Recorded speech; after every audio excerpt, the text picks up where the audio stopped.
नमस्कार दोस्तों, क्या हालचाल, कैसे हैं? जय हिंद। आप सभी का स्वागत है रवि सर कंप्यूटर वाले पे। आज हम पढ़ रहे हैं फंक्शंस चैप्टर, जो कि पाइथन लैंग्वेज का है और क्लास 12th के लिए काफी इंपॉर्टेंट है। तो 12th में भी प्लस आपने 11th में भी देखा होगा। क्लास 11th में सीबीएसई के पैटर्न में अगर हम देखें तो 11th में फंक्शंस का कहीं ना कहीं यूज है, ठीक है। तो उसमें इनबिल्ट फंक्शन वगैरह यूज है। यहाँ फंक्शन की थोड़ी सी डिटेल रखेंगे, तो आइए चेक करते हैं फंक्शंस होता क्या है। देखते हैं। बेसिक डेफिनेशन में कह रहा है कि function is a block of organised reusable code. अगर हम सिंपल वर्ड्स में समझाएं तो आप ऐसे समझ सकते हो कि फंक्शन एक खुद में कंप्लीट छोटा सा प्रोग्राम होता है जिसको हम अपने प्रोग्राम में रखते हैं और वो तब तक एग्जीक्यूट नहीं होता जब तक उसको कॉल नहीं किया जाता है। फंक्शन एक कोड होता है, एक प्रॉपर ऑर्गेनाइज प्रॉपर बना हुआ कोड। जब हमें जरूरत पड़ती है तब हम उसे कॉल करते हैं, तो ये तो फंक्शन होता है। साथ ही साथ इससे क्या क्या फायदे हैं, क्या क्या फंक्शन की यूजेस है, वो हम एक एक करके पॉइंट बाय पॉइंट अपना इसमें देखते हैं। पहला कह रहा है कि function is a block of organised code, reusable code that is used to perform a single related action. किसी भी एक तरह का काम करने के लिए हम अपना बना के रख लेते हैं फंक्शन, जरूरत पड़ने पे हम उसे बार बार कॉल कर लेते हैं, इसको फंक्शन कहा जाता है। फिर function provides better modularity for the application and high degree of code reuse. Code reuse हो जाता है, ठीक। इससे हम बड़े प्रोग्राम को छोटे छोटे मॉड्यूल्स में बांट सकते हैं, इससे हमारी कोडिंग ईजी हो जाती है। कह रहा है important building blocks for any software. जब भी बड़ा सॉफ्टवेयर बनाते हैं तो उसके अंदर फंक्शन का बहुत बड़ा यूज होता है। आगे समझते हैं एडवांटेजेस क्या होते हैं। इससे हमारा प्रोग्राम डेवलपमेंट इजी हो जाता है, जैसा आप फर्स्ट पॉइंट में देख रहे होंगे। Reducing duplication of code, code की जो डुप्लीकेशन है वो कम हो जाता है। एक बार आपने फंक्शन लिखा, जहां जरूरत पड़ी फंक्शन को कॉल किया, तो दोबारा दोबारा कोड आपको नहीं लिखना पड़ेगा, तो आपकी मेहनत कम हो जाएगी। अगला कहता है decomposing complex problem into simpler pieces. बड़ी प्रॉब्लम को छोटी छोटी समस्याओं में हम बांट लेते हैं, फिर एक एक करके छोटी छोटी चीजों की कोडिंग कर लेते हैं, तो उससे हमें आसानी मिल जाती है। इम्प्रूव क्लैरिटी ऑफ कोड, इससे कोड की क्लैरिटी बढ़ती है। क्लैरिटी आप समझ ही रहे होंगे, कोड देखकर आपको समझ में आता है। हर एक छोटे छोटे से काम के लिए प्रॉपर फंक्शनिंग रहती है, तो देख के समझ में आता है कि ये इस चीज का फंक्शन है, ये इस चीज का फंक्शन है, इस पार्ट में ये काम हो रहा है, इस पार्ट में ये काम हो रहा है, तो सारी चीजें प्रॉपर क्लियर वे में रहती है। अगला कहता है रीयूज ऑफ कोड। इससे अभी हमने पीछे बताया कि आप उसको कोड को रीयूज कर सकते हो। जो भी काम करा ना, एक तरह का काम आप लिख लीजिए, बार बार उसको जब भी जरूरत पड़े आप उसे कॉल कर दीजिए, तो आपको दोबारा दोबारा कोड नहीं लिखना पड़ेगा, तो कोड की रीयूजेबिलिटी हो जाती है इससे। अगला पॉइंट है इंफॉर्मेशन हाइडिंग। इंफॉर्मेशन हाइडिंग से आप समझ सकते हैं, फॉर एग्जाम्पल आपको स्क्वायर रूट निकालना है या आपको फैक्टोरियल निकालना है, आपने पूरा कोड बना के रख दिया, सिंपल वैल्यू पास करो, आंसर आ जाएगा, अंदर क्या हो रहा है वो आपको नहीं देखना है, तो इन्फॉर्मेशन हाइड हो जाती है। अनवांटेड चीजें इससे हम छुपा सकते हैं। अगला कोड शेयरिंग बिकम पॉसिबल। इससे हम code sharing possible. Code sharing possible कैसे हो जाता है कि फॉर एग्जाम्पल जैसे आपने एक कोड कर लिया, आप किसी और को शेयर कराना चाहते हो, तो आप फंक्शंस उठा के शेयर भी कर सकते हो, तो दूसरा भी आपके फंक्शन को यूज कर सकता है। आप सारे फंक्शंस की डेफिनेशन को सेव करके खुद की फाइल बना सकते हो, जिसको आगे मॉड्यूल बोलते हैं, ये भी आगे आएगा। तो मॉड्यूल में भी अपने सारे फंक्शन सेव कर सकते हैं, आगे जरूरत पड़ने पर उन्हें यूज भी कर सकते हैं। Increase program readability. एक पॉइंट कहता है प्रोग्राम की रीडेबिलिटी बढ़ाता है। अभी थोड़ी देर पहले इसी चीज की बात करी हमने कि अगर प्रोग्राम आपका प्रॉपर वे में लिखा रहेगा तो उसको पढ़ना समझना आसान हो जाता है। तो ये सारे फंक्शंस के एडवांटेजेस हैं। आप स्क्रीनशॉट ले लीजिएगा, अगर आपको समझ में नहीं आ रहा हो, कोई दिक्कत परेशानी हो, तो स्क्रीनशॉट लेके बाद में आप आराम से पढ़ सकते हैं। ओके, अगले पॉइंट पे मूव करते हैं। अगला ये हमारा रिक्वेस्ट है आपसे कि नया चैनल है, सब्सक्राइब जरूर करिएगा, ठीक है।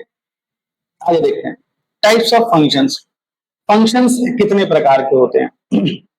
तो बेसिकली दो ही तरह के होते हैं, बट आपकी बुक में एक मॉड्यूल्स भी दे रखा है, तो मैं उसको भी यहीं कवर करने की कोशिश कर रहा हूँ। तो built in function, user defined function और मॉड्यूल्स क्या क्या होते हैं एक एक करके समझते हैं। सबसे पहला होता है built in function. Built in function inbuilt functions वो होते हैं जो आपके सिस्टम में ऑलरेडी अवेलेबल होते हैं, रेडी टू यूज होते हैं, उनको आप डायरेक्टली यूज कर सकते हो, और उन्हें यूज करने के लिए आपको किसी स्पेशल फाइल को इंपोर्ट नहीं कराना पड़ता या उसको नहीं लाना पड़ता, डायरेक्टली आप यूज कर सकते हैं। एग्जांपल्स में आप देख सकते हो, जैसे ये एबीएस फंक्शन है, ठीक है।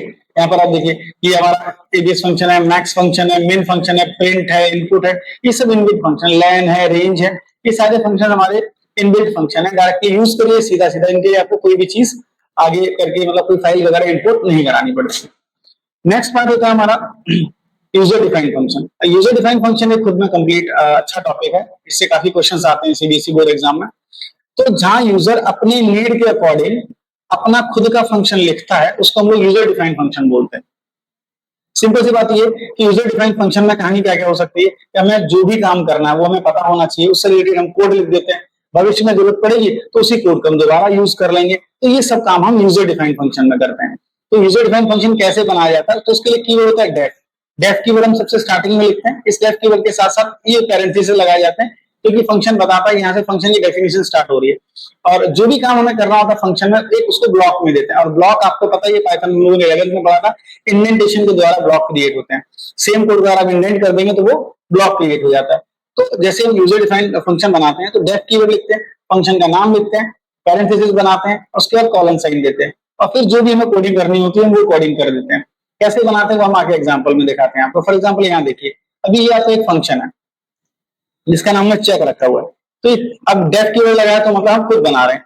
चेक यहाँ पर लिखा हुआ है तो मतलब फंक्शन का नाम चेक है, और नम यहाँ ब्रैकेट में लिखा है, तो ये एक ऐसा फंक्शन है जो एक वेरिएबल लेगा, नम नाम का कोई भी वेरिएबल, यानी कि जब भी आप इस फंक्शन को कॉल करेंगे तो आपको कोई ना कोई वैल्यू प्रोवाइड करानी पड़ेगी। और कॉलन साइन करके इस इंडेंटेशन में आप देखिए, इस इंडेंटेशन में सारा कोड इधर लिखा हुआ है, इट मींस ये सब फंक्शन का पार्ट है। तो जो भी चीज सेम इंडेंटेशन में रहती है वो फंक्शन का पार्ट होती है। तो यहाँ हमने नम और 2 लिखा, और यहाँ हमने चेक किया कि जो भी वैल्यू नम में आई होगी अगर वो 2 से डिविजिबल है और उसका रिमाइंडर 0 आ रहा है, इट मींस वो इवन नंबर है, एल्स वो ऑड नंबर है। तो सिंपली इवन ऑड चेक करने का एक हमने फंक्शन है। इस पूरे पार्ट को हम लोग फंक्शन हेडर बोलते हैं, जहां पर ये सारा काम हमने किया, इस पूरे पार्ट को फंक्शन हेडर कहा जाता है। ठीक, देन ये फंक्शन बॉडी है जिसके अंदर हमने फंक्शन का काम बताया, और लास्ट में यहाँ जब हमने फंक्शन का नेम लिख के कोई वैल्यू प्रोवाइड कराई है उसको फंक्शन कॉलिंग बोलता है। तो यहाँ पे हमने फंक्शन को बेसिकली कॉल किया। तो ये सारी बातें आपको समझ में आ जाएगी, फंक्शन को डिफाइन कैसे किया, नाम कैसे दिया, उसकी वर्किंग कैसे स्टेब्लिश कराई हमने, फिर बाद में उसको कॉल कैसे किया। तो एक फंक्शन में बेसिक यही स्टेप्स होते हैं, फंक्शन को डिफाइन कैसे करते हैं, उसके बाद उसको कॉल कैसे करते हैं, फंक्शन पैरामीटर्स क्या होते हैं, आर्गुमेंट क्या होता है, ये भी हम आगे भी कवर करेंगे। तो पैरामीटर क्या होता है, आर्गुमेंट, ये भी हम आगे देखेंगे। अगले पार्ट पे चलते हैं। अगली बार में एक और एग्जांपल है, सिंपल एक फंक्शन बनाया प्रिंट भी नाम का, आप कोई भी स्ट्रिंग पास करिए, उस स्ट्रिंग को एज इट इज प्रिंट कर देगा और एकदम कीवर्ड से वापस कॉलिंग फंक्शन में आ जाएगा। तो यहाँ देखिए प्रिंट में लिखा हेलो हाउ पास किया, as it is hello how ये प्रिंट हो जाएगा इस फंक्शन के आउटपुट में। तो बहुत सिंपल एग्जांपल है एक डेफ के द्वारा एक फंक्शन क्रिएट करने का। अगले एग्जांपल पे चलते हैं, मॉड्यूल्स वाले फंक्शन क्या होता है। अगर हम बात करें मॉड्यूल्स वाले फंक्शन की, तो मॉड्यूल एक्चुअली क्या होता है, एक ऐसी फाइल रहती है जिसमें बहुत सारे फंक्शन ऑलरेडी कंटेन किए जाते हैं, मतलब बहुत सारी फंक्शन डेफिनेशन होती है। जिस भी फंक्शन को आपको यूज करना है तो पहले आपको फाइल को इंपोर्ट कराना पड़ता है, बहुत बेसिक सा स्टेप है।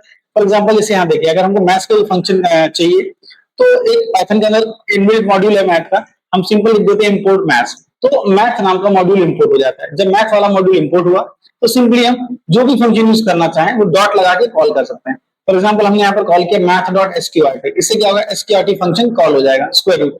तो जो भी वैल्यू आप पास कर देंगे उस वैल्यू का स्क्वायर रूट निकल के आ जाएगा, आपका आंसर मिल जाएगा 5। अब देखिए इंपोर्ट को फाइल, किसी भी फाइल को इंपोर्ट करने के 2 तरीके होते हैं। एक तो होता है आप डायरेक्टली इंपोर्ट कर लें इंपोर्ट कीवर्ड से, और जब कोई, अब इसमें नुकसान क्या होता है, जब आप इंपोर्ट करते हैं तो जितनी भी डेफिनेशन इस फाइल में अवेलेबल है मैथ्स में, वो सारी आपको प्रोग्राम में अवेलेबल हो जाएंगे, तो इससे मेमोरी वेस्टेज का भी सीन आ सकता है। तो सिंपल सीन क्या हम फ्रॉम कीवर्ड के साथ भी यूज करते हैं। जब हम फ्रॉम से यूज करते हैं तो हम कोई स्पेसिफिक फंक्शन यूज करना चाहें उसको ही कॉल करते हैं, तो फिर हमें ये मैथ डॉट वगैरह ये सब नहीं लिखना पड़ता, सिंपली फंक्शन का नाम लिख देते हैं। फॉर एग्जाम्पल जैसे यहाँ पे देखिए फ्रॉम मैथ इंपोर्ट एसक्यूआरटी, मतलब हमने मैथ्स वाली फाइल में से एसक्यूआरटी फंक्शन को सिर्फ इंपोर्ट किया है, तो हम डायरेक्टली एसक्यूआरटी लिख के से कॉल कर सकते हैं। अभी हमें मैथ डॉट ये सब नहीं लिखना पड़ेगा। बात समझ रहे होंगे आप, क्लियर है यहाँ तक? चलिए, तो यहाँ तक आपको क्लियर हो गया फंक्शन होते क्या है, हमने पढ़ लिया, फंक्शन की डेफिनेशन पढ़ ली, इसके एडवांटेजेस पढ़ लिए, उसके टाइप्स पढ़ लिए, उसके टाइप्स हमने यूजर डिफाइंड देख लिया, मॉड्यूल्स देख लिया, यहाँ तक क्लियर हो गया होगा। ठीक, तो अपना ये वाला टॉपिक क्लियर है। तो इस वीडियो में यहाँ तक ही रखते हैं।